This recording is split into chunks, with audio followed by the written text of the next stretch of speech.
سأكتب شعري الباكي بدمع القلب للحبر أسطره على كبدي وأترك دفتر الشعر. سأكتب شعري الباكي بدمع القلب للحبر أسطره على كبدي وأترك دفتر الشعر.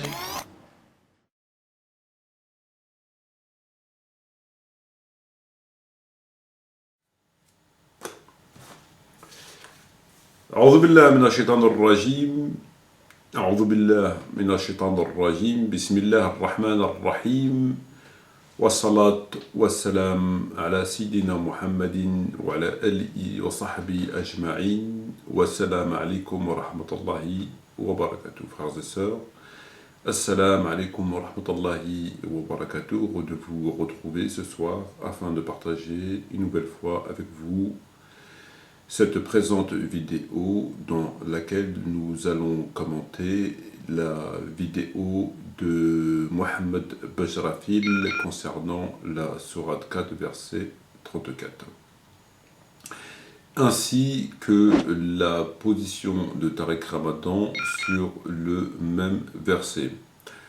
Alors, j'ai bien entendu un certain nombre d'entre vous me dire à quoi bon, puisque nous avons compris la position de l'islam concernant le fait de frapper son épouse, et par la même occasion, nous avons bien compris que ces pitres ne faisaient que des acrobaties.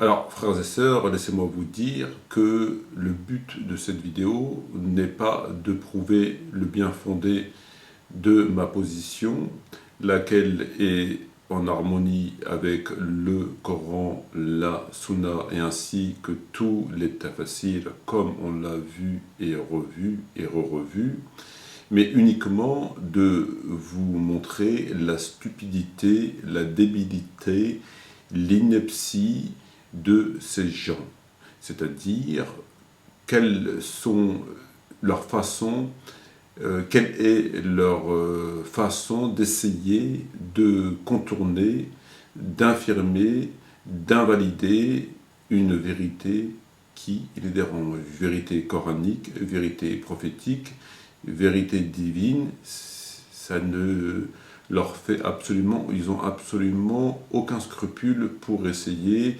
pour faire dire au Coran ce qu'il ne dit pas. C'est quand même assez c'est violent. Des musulmans, des prédicateurs censés apprendre aux gens, enseigner l'islam aux musulmans et aux musulmanes,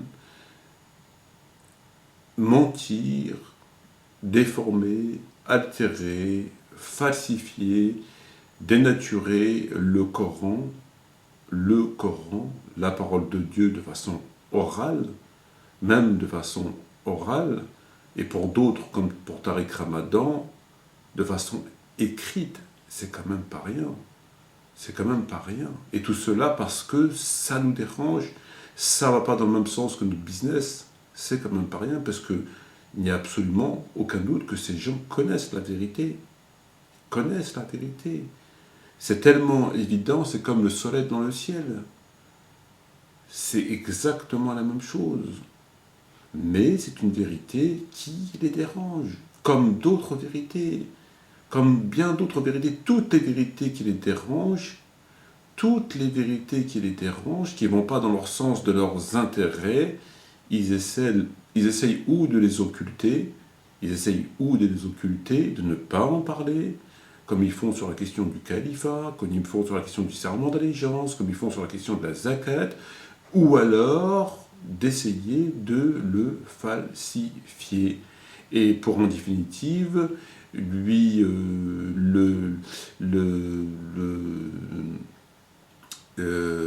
le faire dire ce qu'on veut qu'il dise. lui faire dire ce qu'on veut qu'il dise. Voilà. Pour pas qu'il ne contredise, pour pas qu'il aille à l'encontre de nos intérêts. C'est quand même hallucinant. Hallucinant. Hallucinant.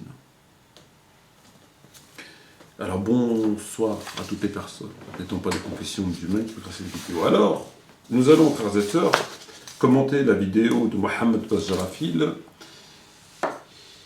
qui est intitulée « Le Coran incite-t-il à battre la femme ?» Le Coran incite-t-il à battre la femme?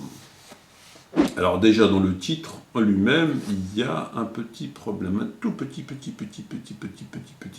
rikiki problème. Puisqu'ils nous disent, est-ce que le Coran incite à battre la femme? Incite-t-il à battre la femme? Il est bien évident que personne n'a jamais dit, n'a jamais supposé, n'a jamais prétendu que le Coran incitait le musulman à battre sa femme. Personne. Inciter, non. Autoriser, le cas échéant, oui. Mais inciter, non. Inciter, c'est, ça veut dire recommander, des synonymes, je sais pas, un synonyme d'inciter, encourager. Ça, personne n'a jamais dit ça. Personne n'a jamais dit ça. Le Coran incite à battre les femmes. Alors il faudrait revoir déjà le titre. Le Coran autorise-t-il à battre sa femme? La femme. D'ailleurs, il n'y a pas que la femme. Pourquoi s'arrête-t-on à la femme? Parce que les kuffars parlent de la femme. Est-ce que le Coran autorise à battre sa sœur?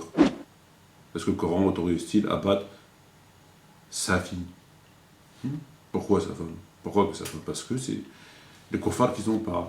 Et lorsque les kuffars parleront de est-ce que le Coran incite-t-il à battre sa fille, ben, ils vont tous répliquer pour dire que non. Et qu'ils vont reprendre est-ce que le Coran, ils vont faire des vidéos. Est-ce que le Coran, est-ce que le Coran, est-ce que le Coran, est-ce que le Coran. En fait, ils vivent à l'heure des kuffars, en fait.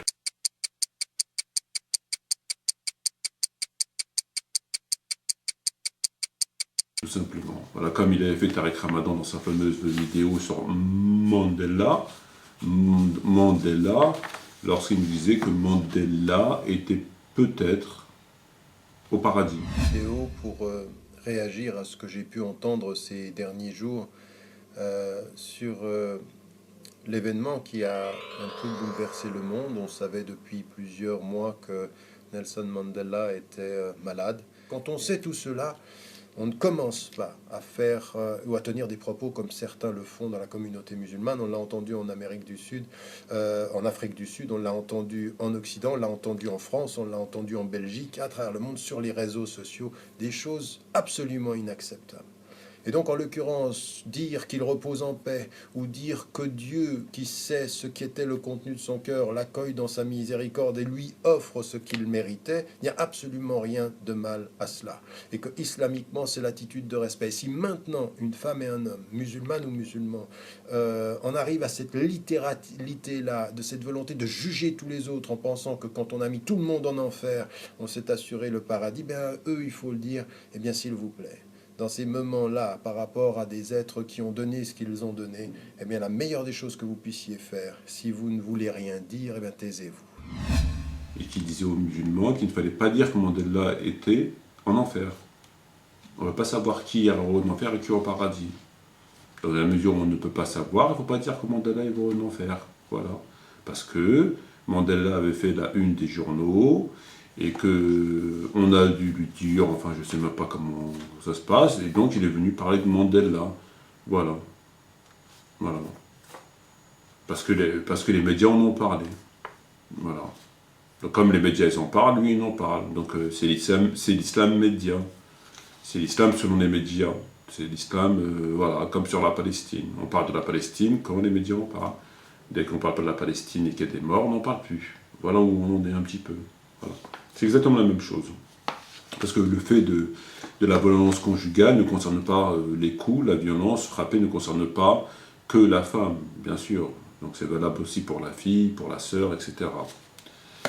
Bref, alors, nous avons, alhamdoulilah, ça sera une petite vidéo, j'espère en tout cas.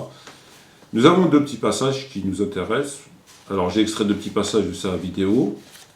Le premier passage commence à 2 minutes 04 et termine à 4:07.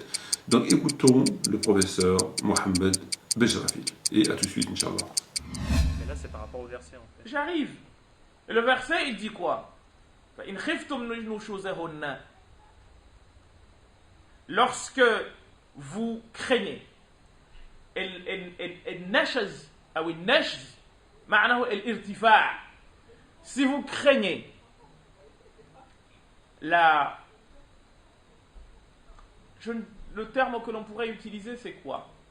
C'est une sorte de révolte, une sorte de comment dire, de désobéissance de la part de la femme. فَاهْجُرُوهُنَّ فِي الْمَضَاجِعِ. Qu'est-ce qu'il faut faire? Pédagogiquement, on te dit, eh bien, on vous dit de couper le lit. C'est-à-dire quoi? Tu ne dors pas dans le même lit que ta femme.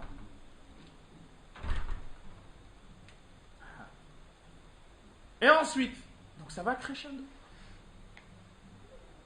Et la finalité, c'est que tu fasses quoi? Dieu dit وَاضْرِبُوهُنَّ ضَرْبًا غَيْرَ مُبَرَّحٍ. Vous avez à leur faire ça. Et ça veut dire quoi? Ça veut dire en fait que tu n'as pas à... En fait, c'est comme si, et moi j'aimerais bien quand on était jeune et qu'on se prenait des coups, que ce soit des coups justement de cette façon-là. Parce qu'on te dit que tu dois faire quoi?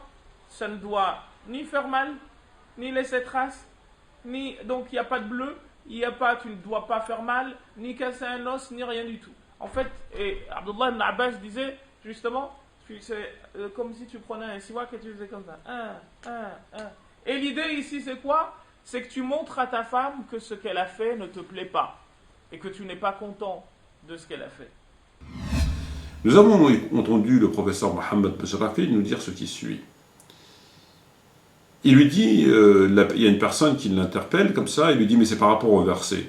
Alors là, Mohamed Bejrafil lui répond j'y arrive. Donc je pense que le frère s'impatientait et qu'il a senti que l'autre il voulait l'enfumer. Il semblait mettre du temps, au moins plusieurs minutes avant d'arriver au sujet. Alors l'autre, le frère devait s'impatienter et il lui dit mais c'est par rapport au verset que je te parle. Parce que là tu me parles des kuffars, qu'est-ce qu'ils font, qu'est-ce qu'ils font pas. Et bon, Mohamed Bejrafil lui dit j'arrive. Mais là, c'est par rapport au verset en fait. J'arrive. J'arrive. Ouais, j'arrive. Ah oui, j'arrive. Le problème c'est qu'on vous connaît, vous. Vous parlez, après on oublie la question, tellement vous étouffez le sujet, on oublie la question qu'on vous a posée. Voilà. Donc après, il lui explique le verset. Donc une fois arrivé, il lui explique le verset, Mohamed Bejrafil.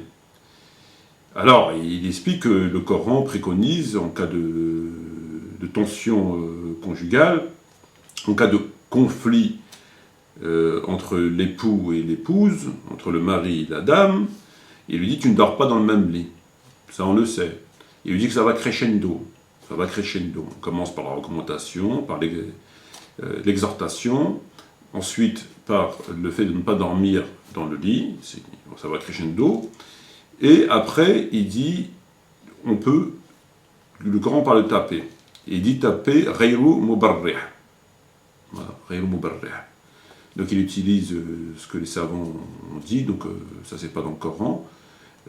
Wadribuhunna, tapez-les si besoin est, mais les savants ont expliqué que tous les savants, tel Tafsir, on l'avait expliqué, il s'agissait ils avaient employé le terme Ghayru Mubarrih, ce qui veut dire, ils l'ont expliqué les savants aussi, tous les Tafsir aussi, ils sont tous d'accord là-dessus, pour dire que c'était un coup qui ne devait pas casser un membre, bien évidemment, et ne pas laisser de marque. D'accord. Donc lui, il reprend ce terme, et pendant un moment, il fait comme ça, il prend un mouchoir, et pour lui, Ghayru Mubarrih, donc un coup qui ne casse pas un membre qui ne laisse pas de marque, c'est comme ça.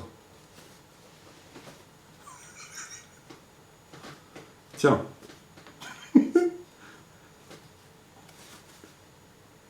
Voilà le mari, comment il doit corriger sa femme. Son bajrafi, voilà comment il doit corriger sa femme. Hein. Vous l'avez vu, j'exagère pas. Vous avez à leur faire ça. Il fait comme ça. Donc voilà, il a donné le tafsir de Ghayr Mubarrah, parce qu'il l'a repris, donc il dit il faut que ce soit un coup qui ne casse pas, etc. Donc il reprend, et il nous donne l'explication de ce que ça doit être Ghayr Mubarrah. Il dit c'est comme ça. Donc s'il tape sa femme, il faut qu'il fasse comme ça. Tiens. Tiens. C'est la limite, comme ça. Tiens. Méchante. Tu recommenceras plus la prochaine fois. Voilà. Comme ça, la prochaine fois, tu arrêteras de m'insulter. Voilà. Voilà. Tu arrêteras de m'insulter la prochaine fois et de dire que je suis pas beau. Voilà. Tiens, faut t'apprendre à chérie. Tiens.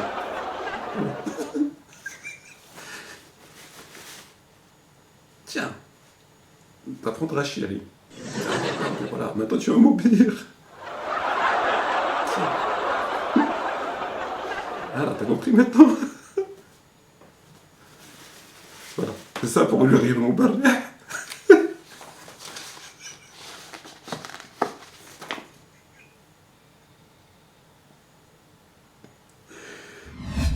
Vous avez à leur faire ça. C'est pas normal, hein. On est chez les fous, là, c'est pas possible. Et 3h du matin quand même. Et 3h du matin quand même. Et voilà qu'est-ce que je suis en train de faire. À 3h du matin, vous vous rendez compte, mon père, il me voyait en train de faire ça à 3h du matin. Tiens. Tiens, chérie. Et voilà. Oh, il est tombé au pied. Voilà ce que ça veut dire, et non pas là, parce que Ibn Abbas, a dit avec un siwak.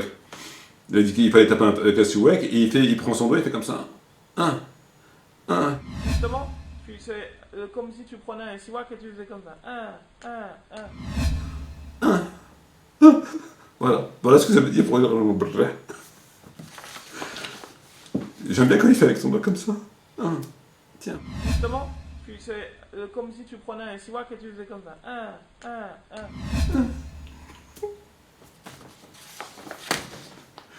Voilà, c'est une explication de Ghayr Mubarrah. Mais le Ghayr Mubarrah et savants, ils ont dit qu'il ne fallait pas que ça casse un membre ou que ça laisse des marques, des bleus. Ils n'ont pas dit qu'il ne fallait pas que ça casse un poil.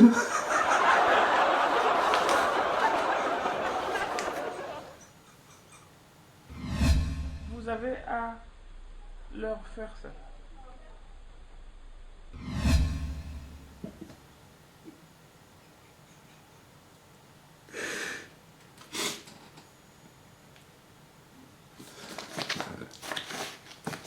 C'est pas sérieux. Justement, c'est comme si tu prenais un siwak et tu faisais comme ça.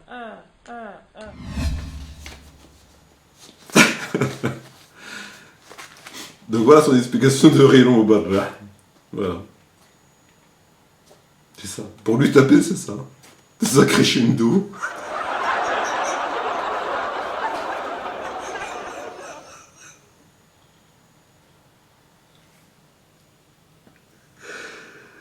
Ah là là.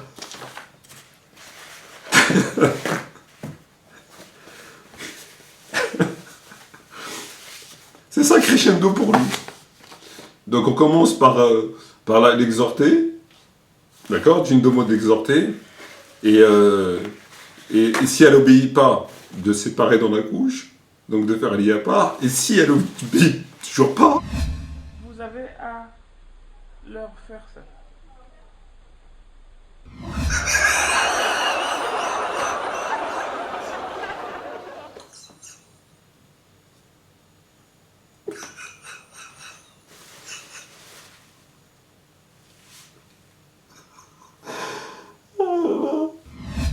Vous avez à leur faire ça.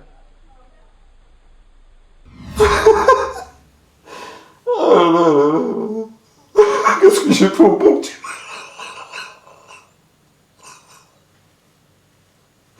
Qu'est-ce que j'ai fait au bon Dieu pour continuer les tariques?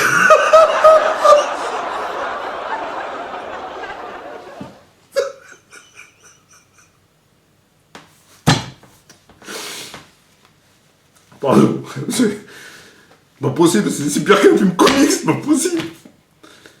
Et vous nous dites, il faut aller crescendo, on commence par exhorter la femme, ok, après on fait lit à part, et si elle comprend toujours pas, on prend un mouchoir et après tiens.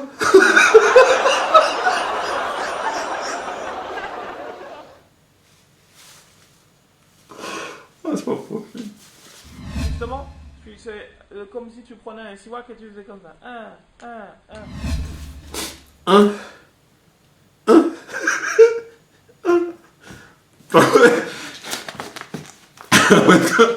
Elle va être contente, la femme.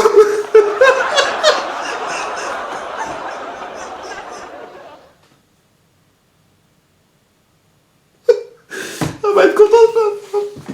Bah ouais. Elle va être super contente, la femme. Ah là là. Donc voilà ce que c'est pour le rayon de barrière.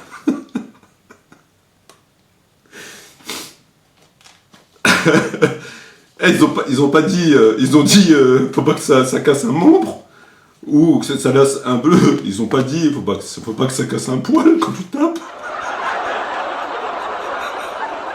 Parce que là, ils vont faire attention pour pas casser des poils.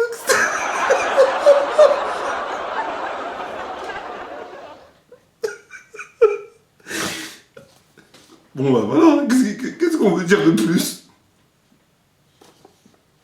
Qu'est-ce qu'on veut dire de plus? Après, la femme, elle a compris. Alors, on commencera plus. Alors, on commencera plus à faire des bêtises. Ben oui. Elle est tellement bien corrigée que la femme, elle a compris, c'est bon, alors on commencera plus à faire des bêtises. Ça, c'est certain, ça. Ah ouais, bah, une correction comme ça, elle va pas recommencer à faire des conneries, ou à manquer de respect, ou à t'insulter, parce que là, tu l'as corrigée. Franchement, si elle comprend pas avec ça, elle va jamais comprendre. Hein. Ah là, c'est convaincant, hein. Là, c'est radical, là, c'est... Voilà ce que c'est pour le Rayon Moubarré. Son explication. Voilà. En fait, ils ont essayé ça, leur histoire, elle a commencé comment? C'est qu'ils ont essayé de contourner le Wadribuhunna. Et comme c'était Wadribuhunna, c'est clair, c'est frappé dans la langue arabe, le Loura al-Arabiyya, c'est frappé. Mais bon, il peut être utilisé de mots frappés, comme même dans la langue française. Les langues, elles sont aussi faites. Ça dépend le mot après du contexte du mot aussi qu'il est. Donc par rapport à la phrase. Et eux, au début, ils ont essayé de nous embrouiller en disant ouais, mais Wadribuhunna, c'est pas frapper. Voilà, ça veut dire il y a plusieurs sens. Et ils ont dit par exemple, ça peut dire courir.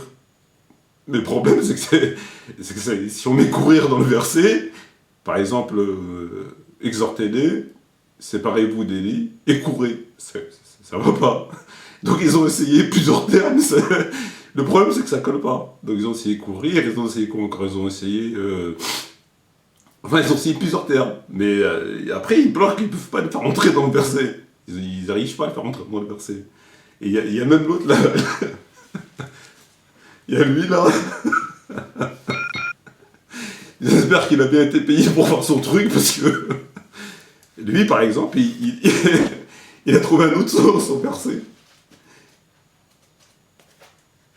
Lui, il propose autre chose. Violence, non-violence, il dit voilà.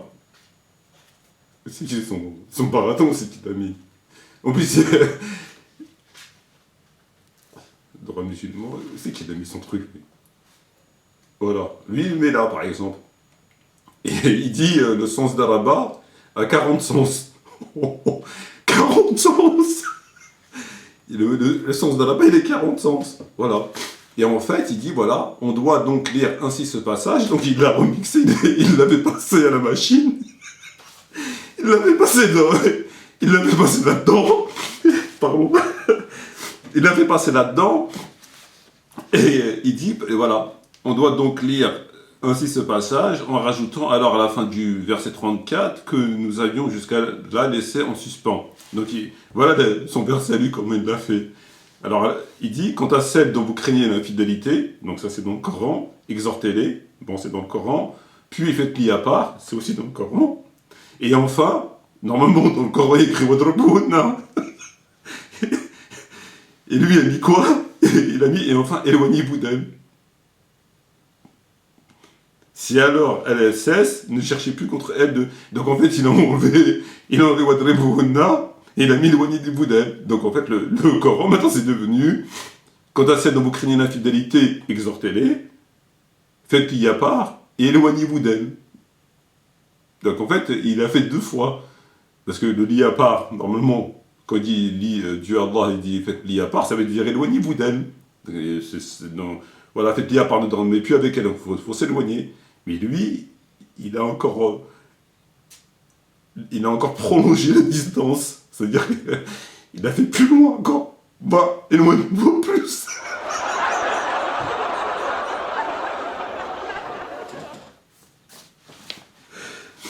Voilà. Il a enlevé le mot Wadribouhunna, il a mis un truc qui n'a rien à voir. Éloignez-vous d'elle. Voilà, il l'a changé. Et Bajrafi, lui, en fait, comme ils ne peuvent pas contester le Daraba, donc ils ont essayé, mais ils ne peuvent pas, parce qu'il n'est pas crédible. Il n'y a personne qui va le croire. Et là, franchement, il n'y a personne qui va le croire, c'est pas possible. Parce qu'il s'est déjà dit, éloignez-vous d'elle. Dans les couches, ça sous-entend, il faut s'éloigner. Donc il dit, et ça va crescendo normalement. Mais lui, crescendo, c'est une distance. Et si elle continue, il faut éloigner encore plus. Encore plus, et jusqu'à se retrouve en Chine. Avec les Chinois. Alors, jusqu'à se retrouver en Chine avec les Chinois, peut-être que voilà.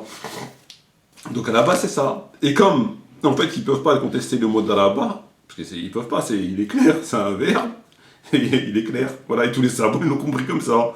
Tous sans exception. Sauf eux. Et donc, ils ne peuvent pas contester d'Araba. Donc, ils ont contesté quoi? Ils ont contesté comment taper, en fait.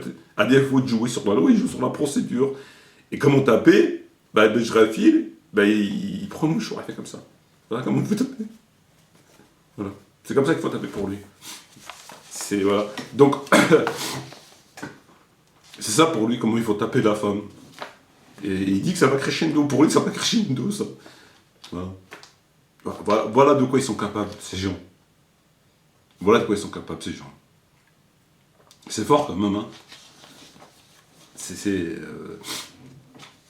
Alors que le sens de Daraba, Wadribouhunna, le fait de Dieu dit taper, le sens de taper, c'est quelque chose qui corrige. Le but de taper quelqu'un, c'est de le corriger, c'est une punition. Et la punition, quand il doit taper les, si c'est ça, c'est plus une punition. Là, il caresse. C'est même plus une caresse, là. Voilà.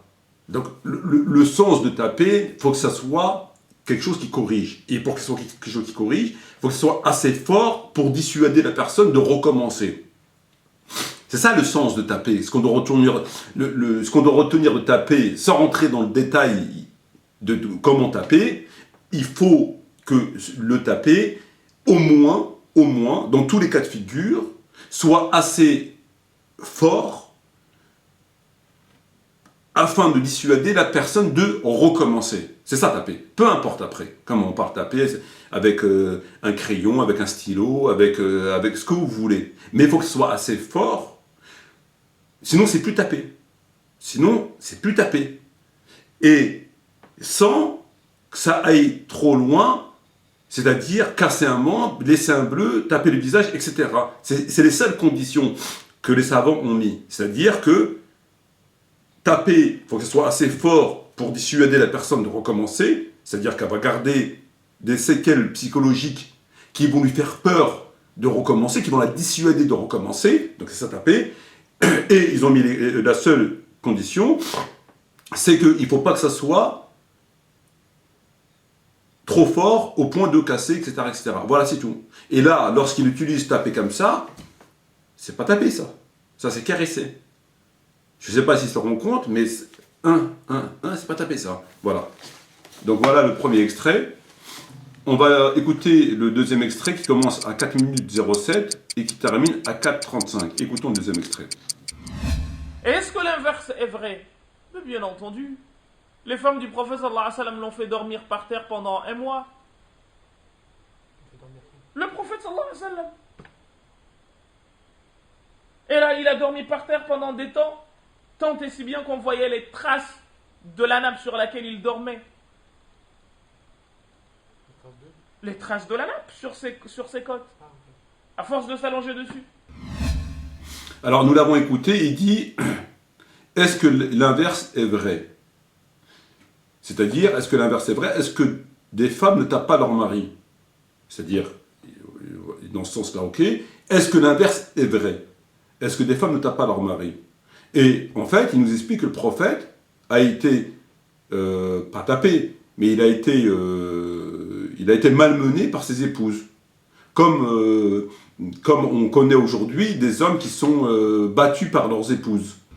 Tout à fait autre chose, on parle souvent dans l'actualité des violences faites aux femmes. Il y a même une journée nationale de sensibilisation, vous le savez. On parle beaucoup moins en revanche des hommes battus. C'est un sujet un peu tabou, mais chaque année, 60 000 hommes victimes de violences déposent des plaintes contre leurs conjointes. Avec des victimes, justement, Marie-Laure Beudemain et David Salmon.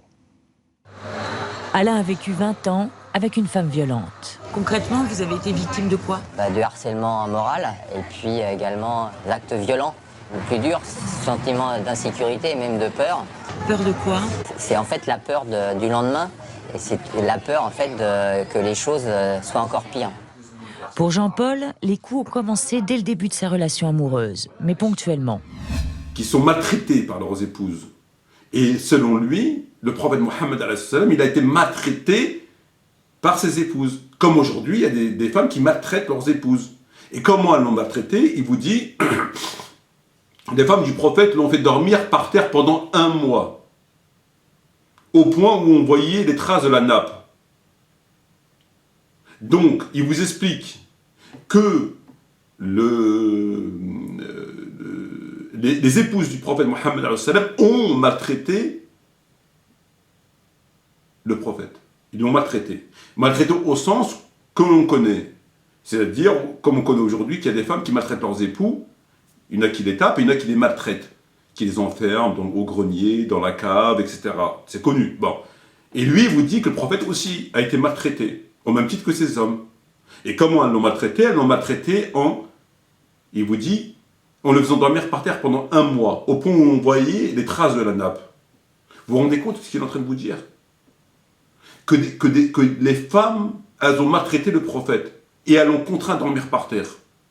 Comme ça peut se faire ici et là, où des hommes sont des victimes, où les hommes sont obligés de s'écraser, ils prennent des claques, etc., ils sont obligés de s'écraser. Au même titre que des femmes se font taper, au même titre des hommes se font taper. Et le prophète aussi, il a été mis à l'amende, il a été frappé, il a été malmené par ses épouses. Malmené. Au point où elles l'ont fait dormir par terre. Comme si on lui disait, allez, monte au grenier, il va dormir, t'es puni. Eh ben pareil. Vous vous rendez compte où il va? Alors que c'est pas vrai. L'histoire c'est quoi? C'est que le prophète s'est disputé avec ses femmes, et que pour lui, le prophète, pour punir ses femmes, il s'est éloigné d'elle pendant 1 mois. Et Omar ibn Khattab, il est parti le voir, il craignait qu'il avait répudié sa propre fille. Il lui dit, est-ce que tu les as répudiées? Il dit, non, je n'ai pas répudié. En fait, pour les punir, il a préféré prendre ses distances avec elles. Il a appliqué le verset. Le verset, il dit, exhortez-les, sinon éloignez-vous d'elles. C'est ce qu'il dit le verset. Et lui, il s'est éloigné de ses femmes pendant 1 mois, pour punir. C'est lui qui a puni ses femmes. C'est lui qui a puni, au point où on croyait qu'il les avait répudiées. Donc c'est lui qui a puni ses femmes. Il a appliqué le verset, en fait, à la 2e étape, 2e degré. Et après, il est revenu. Et lui vous dit que c'est elles qui l'ont malmené. Il vous dit, les femmes du prophète l'ont fait dormir par terre pendant 1 mois. Vous vous rendez compte, des femmes qui ont fait dormir le prophète par terre pendant 1 mois? C'est quoi? C'est une humiliation. C'est une humiliation. Elles l'ont fait dormir. Et le prophète a accepté de dormir par terre pendant 1 mois. Parce que c'est ces femmes qui l'ont demandé. Vous avez entendu ou pas ce qu'il dit? Est-ce que l'inverse est vrai? Mais bien entendu. Les femmes du prophète sallallahu alayhi wa sallam l'ont fait dormir par terre pendant 1 mois. Le prophète sallallahu alayhi wa sallam. Et là, il a dormi par terre pendant des temps, tant et si bien qu'on voyait les traces de la nappe sur laquelle il dormait. Les traces de la nappe sur ses côtes, à force de s'allonger dessus. Les femmes du prophète l'ont fait dormir par terre pendant 1 mois. Pendant 1 mois. Elles l'ont fait dormir par terre. Est-ce que vous avez entendu ce qu'il a dit? Alors que c'est pas vrai. C'est pas vrai. Reprenez l'histoire, vous verrez que c'est tout simplement le prophète qui s'est éloigné de ses femmes. Et c'est les femmes qui étaient anxieuses et pénalisées et qui subissaient. Parce qu'elles avaient peur qu'il les avait répudiées. Voilà, c'est ça l'histoire. C'est pas que... Voilà. Voilà ce qu'il vous dit. Voilà ce qu'il raconte. Il insulte le prophète. Il le fait passer pour les hommes qui subissent dans le couple. Voilà. Il fait passer pour ça le prophète. Voilà pourquoi il le fait passer. Donc voilà l'extrait. Donc on en a terminé avec lui. On va écouter... on va voir maintenant comment...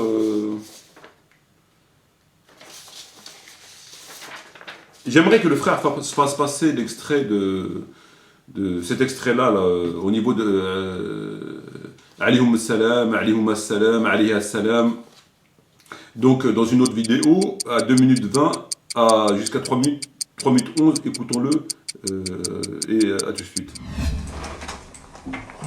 Why not? Je ne vois aucun... il y a des hadiths du Prophète sallam comme ça. Quand tu dis sallallahu alayhi wa ala alihi wa sahbihi wa sallam. Et après, c'est vrai que moi, ça me gêne un peu parce que... Ça me gêne un peu. Je vous cacherai pas, mais en effet, alayhi salam, pourquoi pas? Parce que c'est... On n'y peut rien, c'est la famille du prophète sallallahu alayhi wa sallam. Donc je comprends que les gens puissent le dire, mais moi, personnellement, je bloque un peu dessus. Il y a certains savants d'ailleurs qui pensent que ça ne se dit pas, mais bon. Que ça se dit seulement quand le prophète sallallahu alayhi wa sallam est avec. Mais... Vous avez écouté ce qu'il a dit par rapport dans un autre cours qu'il donne dans la mosquée. Il explique que lui, il peut pas, il a du mal à dire sur Ahl al-Bayt alayhum as-salam ou alayha salam ou alayhum as-salam. Il a du mal et il dit comme ça, il bloque. Je bloque un peu. Il fait le geste, ça le bloque. Il a du mal à dire alayhum salam sur Ahl al-Bayt. Il a dit ça me gêne un peu. Ça le gêne un petit peu. Mais il a dit on peut dire alayhum salam quand il y a le prophète avec eux. Admettons s'il y a Ali alayhi salam tout seul, on ne dit pas alayhi salam. S'il y a le prophète et Ali, on dit alayhum salam. On peut. Si le Fatima alayhi salam elle est toute seule, on ne dit pas alayhi salam. On dit radiyallahu anha. Par contre, s'il y a le prophète, on dit alayhum salam. Vous voyez, s'il y a le prophète avec eux, on peut dire. S'il y a le prophète avec quelqu'un de Ahl al-Bayt, on peut dire. Sinon, on ne peut pas dire. Voilà, parce qu'il a dit, ça le gêne un petit peu, ça le gêne, il ne peut pas, il n'arrive pas à le dire. Alors que vous prenez tous les livres, Bukhari, Muslim, Ahmed, Nisa'i, tous, vous trouverez tout le temps des passages où sur Ali, il dit alayhi salam, sur Fatima alayhi salam, dans tous les livres. Dans tous les livres, vous trouverez qui disent ça, dans tous les livres. Tous, sans exception. Ils ne le disent pas systématiquement, mais ils le disent. Et ils sont tout seuls, ils ne sont pas avec le prophète. Vous trouvez sur Ali alayhi salam, sur Fatima alayhi salam, sur Hassan alayhi salam, sur Hussein alayhi salam, sur eux alayhi salam, dans tous les livres. Mais lui, il ne peut pas, ça le bloque. Voilà, il a dit on peut le dire quand ils sont avec le prophète, sinon il ne mérite pas qu'on dise alayhi salam. On va écouter, maintenant, on a vu comment Bejrafil a essayé de contourner le verset avec ses... Voilà, sa façon de taper. Maintenant, voilà le boss, comment lui il a essayé de contourner les versets. Le patron Tariq Ramadan, le big boss, comment il a essayé de contourner les versets. Voilà ce qu'il dit. Alors dans son livre, Tariq Ramadan, Presse du Châtelet, page 17-18, dans son livre intitulé Mon intime conviction, donc page 17-18, voilà ce qu'il dit. Écoutons-le. Oui, il existe des textes inversés, donc des traditions prophétiques qui se réfèrent au fait de frapper son épouse. Je les cite puisque ce sont des textes que les musulmans lisent et citent. Voici quelles sont les interprétations qui ont été proposées des plus littéralistes qui justifient le fait de frapper son épouse au nom du Coran, et aux plus réformistes qui lisent ce verset à la lumière du message global et qui contextualisent le verset et les traditions prophétiques en tenant également compte de leur chronologie. À la lumière de cette interprétation et en considérant l'exemple du prophète qui n'a jamais frappé une femme, j'affirme que la violence conjugale est au contraire aux enseignements islamiques et que l'on doit condamner ces agissements. Fin de citation. Donc il vous dit que, certes, dans le Coran, il parle de taper, donc il reconnaît, il n'a pas le choix, mais qu'on a deux lectures du Coran, des plus littéralistes, qui justifient le fait de frapper son épouse par rapport au Coran, donc comme moi par exemple, je suis un littéraliste pour lui, et aux plus réformistes, les autres, les gens intelligents, qui lisent ce verset à la lumière du message global, qui lisent ce verset à la lumière du message global. Pas comme nous, les idiots, qu'on ne le lit pas à la lumière du message global. Nous, on est bêtes, on le lit comme ça bêtement, on est cons. Mais eux sont intelligents, et lui, c'est le chef des intelligents. Donc, il le lit à la lumière globale. Et qui contextualise, il le contextualise. À la lumière de cette interprétation, et en considérant que le prophète n'a jamais frappé une femme, j'affirme que la violence conjugale est contraire à l'enseignement. Voilà. Donc il stigmatise les littéralistes, ceux qui considèrent être comme des littéralistes, donc moi, parce que nous on dit qu'on peut frapper la femme, d'après le Coran, mais on est des littéralistes, on est bêtes. Donc on est bêtes, c'est pas bon, il faut chercher l'explication ailleurs. Tous les tafassirs, sans exception, de A à Z, ils disent tous que c'est taper, et ils disent tous que c'est un coup rayon mubarrih, qui ça veut dire qui casse pas et qui laisse pas de marque. Néanmoins, qui doit être assez efficace pour dissuader la personne de recommencer. Sinon, c'est plus un coup. Sinon, c'est plus crescendo, c'est plus un coup. Si c'est un coup qui fait rigoler, comme le coup de Bajrafil qui va ou va être morte de rire, c'est pas sérieux, c'est pas sérieux, d'accord? Donc on est d'accord. Donc tous, c'est des littéralistes, donc moi je suis un littéraliste, tous les savants c'est des littéralistes, sauf lui et les autres, Asma al-Rabi, etc. D'accord? Donc voilà déjà comment il jette la calomnie sur voilà, c'est fou, moi, ça peut que me révolter. Et donc, comme lui il est intelligent, il va contextualiser le verset, il va lire à la lumière des enseignements, et à la lumière des enseignements, et comme le prophète n'a jamais frappé une de ses femmes, donc c'est interdit. Or, on sait bien que le prophète a déjà frappé Aïcha, il m'a violemment tapé sur la poitrine à me faire souffrir, hadith rapporté par Muslim, page 410, vous pouvez prendre tous les hadiths de Sahih Muslim, vous allez le trouver, et à chaque fois, vous aurez le fait qu'elle dise « ça lui a fait mal ». Donc, que ce soit poussé, que ce soit tapé, que ce soit, peu importe le point, la main, ça, c'est secondaire. L'essentiel, c'est quoi? Parce qu'ils jouent ils jouent sur ça pour essayer de rendre caduque, pour essayer d'infirmer, contourner. Qu'est-ce qu'on doit retenir? C'est que le coup, lui, a fait mal. C'est ça le but du coup. Elle dit, il m'a fait mal. Donc, peu importe comment. Dans telle traduction, ils vont dire pousser, dans telle traduction, ils vont dire taper. Est-ce qu'elle a eu mal? Ils ne peuvent pas l'enlever, ce terme. Lorsqu'elle dit « il m'a fait mal », personne ne peut l'enlever, donc il le laisse. Mais il joue après sur « comment », comme si le « comment » devait changer la nature du coup. C'est plus un coup, c'est des guili-guili. Voilà, en gros, c'est ce qu'ils veulent nous faire croire. Donc, lorsqu'il dit que le prophète n'a jamais frappé une femme, comme c'est un jahl, il n'a pas le temps de lire Bukhari, il est tout le temps dans un avion ou dans un train. Donc, il n'a pas le temps de lire. C'est pas possible. Donc, ça, il ne le savait pas. Et voilà comment sa façon et de contourner le Coran. Or, le Coran, il est clair, le prophète, il l'a déjà tapé, et quand bien même le prophète n'aurait jamais tapé, nous savons que le Coran dit « wadribuhunna », que les tafassirs disent qu'il s'agit, le terme « wadribuhunna », c'est bien taper, ça ne veut pas dire courir, marcher, cuisiner, danser, swinger, nager, ça veut dire taper. Et que taper, tous les savants ont expliqué, c'est « wadribuhunna », ça veut dire taper, sans casser, etc. Donc tout le monde est d'accord là-dessus. Donc ce qu'il dit, c'est n'importe quoi. Ce qu'il dit, c'est n'importe quoi. Mais il a essayé de lui donner une connotation scientifique, machin, etc., etc., etc. Donc il a essayé de rendre caduque un verset par le fait que ce sont les littéralistes, les idiots qui l'ont mal compris, donc tout le monde sauf lui, et ses copains et ses copines, les francs-maçons. De deux, que le prophète n'a jamais frappé, mais le prophète a déjà frappé, et quand même il n'aura jamais frappé, ça ne veut pas dire que le prophète dans sa vie privée doit abroger un verset ou doit lui apporter une autre explication, parce que c'est sa vie privée. Donc tout ce qu'il dit, c'est du bidon. C'est du bidon, c'est nul, bidon. Et d'ailleurs, tous les savants disent ce que je suis en train de vous dire. Je vous répète ce que disent les savants. Tous sans exception. Voilà la différence avec l'autre machin, c'est que lui, il essaye de donner un sens scientifique à ce qu'il dit, mais c'est que du vent.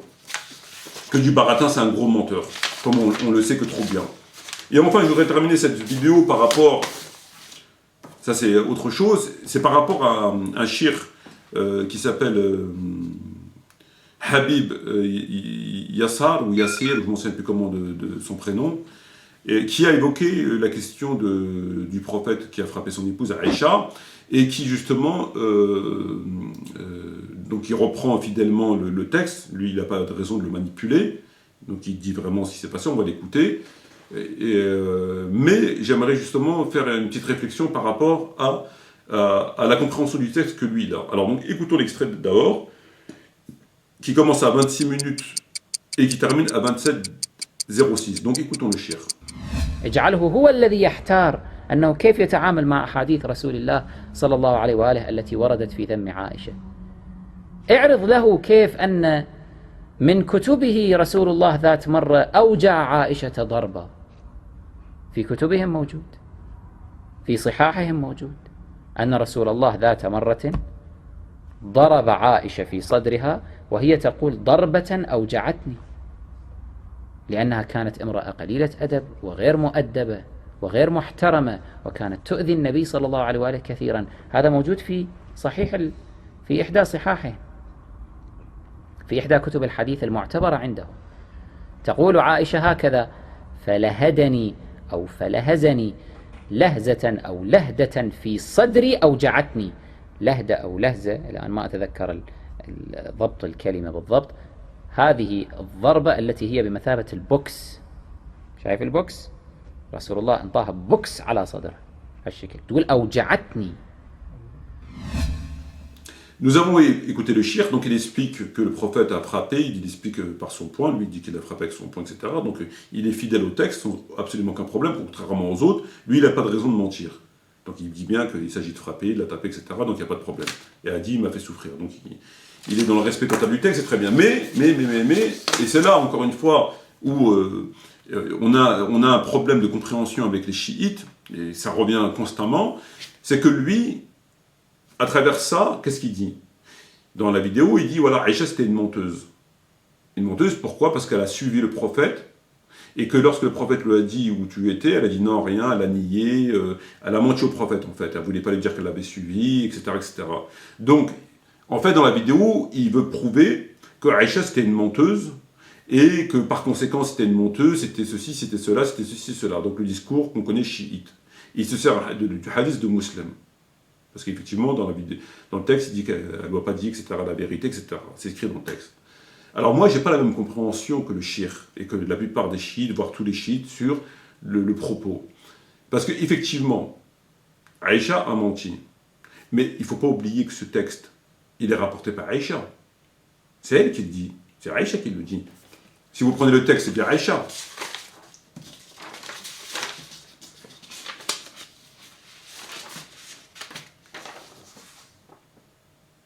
Aïcha dit, n'oubliez pas que je vous parle de moi et d'une de ces nuits. Donc c'est Aïcha qui le dit. Et d'ailleurs, qui d'autre, à part Aïcha, pouvait rapporter ce texte, puisque c'était une nuit, et qu'elle était seule avec le prophète Mohammed alayhi salam. Et le prophète n'a pas narré cette histoire à ses compagnons. Il s'en est pas plaint. Donc c'est Aïcha qui peut la rapporter, il n'y avait pas de témoin. C'était la nuit. Bon. Donc c'est Aïcha qui le dit. Et Aïcha, si elle était si menteuse que ça, et si mauvaise que ça, elle n'aurait jamais dit, narrer cette histoire. Elle l'aurait cachée. Bien évidemment. Est-ce que vous voyez, est-ce que vous connaissez des gens, des hommes ou des femmes, qui font des crimes ou des délits, des choses en tout cas graves, et qui vont crier sur tous les toits? Non. Non. On est bien d'accord là-dessus. Donc elle le dit. Donc, le shir et les chiites s'en servent contre elle. Parce que elle a menti, etc. Mais c'est elle qui raconte. Donc elle s'est dénoncée elle-même, en fait. Alors tout simplement, comment on doit comprendre ce texte? C'est que c'était les choses propres aux femmes. C'est que toutes les femmes, elles ont leurs défauts, c'est une femme. Mais elle considère que c'est pas méchant ce qu'elle a fait. C'est-à-dire, c'est pas au point de la considérer comme une traître et que par conséquent, et d'en déduire, moi je reste dans le cadre purement juridique, il faut pas être excessif dans son jugement. Il est bien évident que si elle avait fait quelque chose de grave, elle l'aurait pas dit. Or, c'est elle qui l'a dit. Et elle l'a dit parce qu'elle ne voit pas les choses comme aujourd'hui les chiites, ils les voient. Eux, ils voient comme si c'était... voilà. Alors qu'en vérité, c'est ce que font les femmes. Toutes les femmes sont comme ça. Et même une femme d'un prophète. Mais il n'y a rien de méchant. Il ne faut pas voir de la méchanceté, ou de la trahison, ou de la perfidie, etc. Voilà. Et en plus, la nature du texte, c'est que lorsqu'elle a nié au prophète, elle a nié entre guillemets, elle n'a pas dissimulé du style, elle voulait vraiment cacher, etc.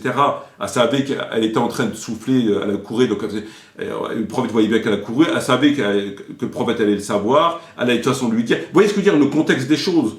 C'est pas la personne qui fait bien, qui mijote, qui fait... Voilà, donc c'est pas du tout la même chose. Et de toute évidence que si elle a considéré que c'est quelque chose de grave, en tout cas aussi grave que les chiites, voilà le problème, elle l'aurait jamais dit, c'est bien évident. Donc si elle le dit, c'est qu'elle a voyé la chose beaucoup plus, entre guillemets, bon enfant, tout simplement. Et ça, c'est le propre à toutes les femmes. Toutes les femmes, elles ont leur petit truc comme ça, et c'est pas méchant. C'est pas méchant, en tout cas, le jugement des chiites sur cette histoire est disproportionné. Voilà.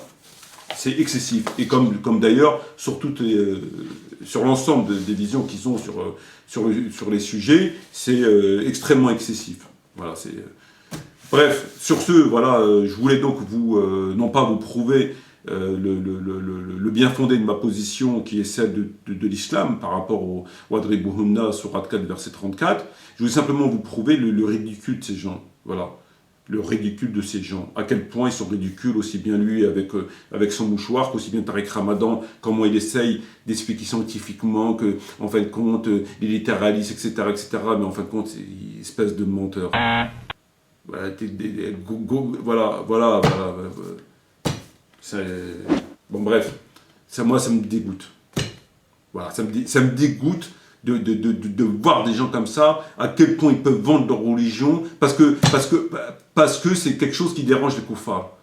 Voilà, comme c'est quelque chose qui dérange les koufars, ils essayent de falsifier le Coran pour l'adapter à la bonne humeur des non-musulmans. Pour dire, voilà, c'est bon, on a revu le Coran, on l'a corrigé, ça vous convient, ou vous voulez encore voilà, j'ai descendu mon pantalon, ça va, ou il faut que je descende un peu plus mon pantalon? C'était sûr, c'est bon, sinon il n'y a pas de problème. Voilà où on en est avec ces gens-là. Et ils font des conférences. Hein. Ces gens font des conférences. Il y a des musulmans en face qui posent des questions. Merci frères et sœurs. Je m'excuse pour les rires, mais je ne pouvais plus. Là, je pouvais plus. Là, c'est du comique, c'est du comique. Merci, je vous aime, wassalamu alaikum wa rahmatullahi wa barakatuh, et à bientôt, Inch'Allah. Vous avez à leur faire ça. Justement, c'est comme si tu prenais un siwak et tu faisais comme ça.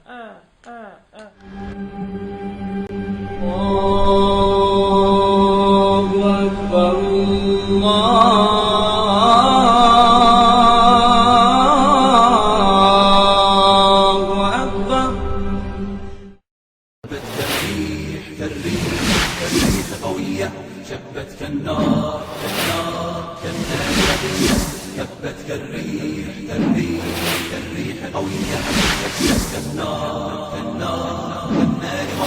سارت بالعزم فتية طارت كالصقر أبية أهلا قافلتي مهنية الريح قوية شبت كالنار كالنار وضية اليوم هبت الريح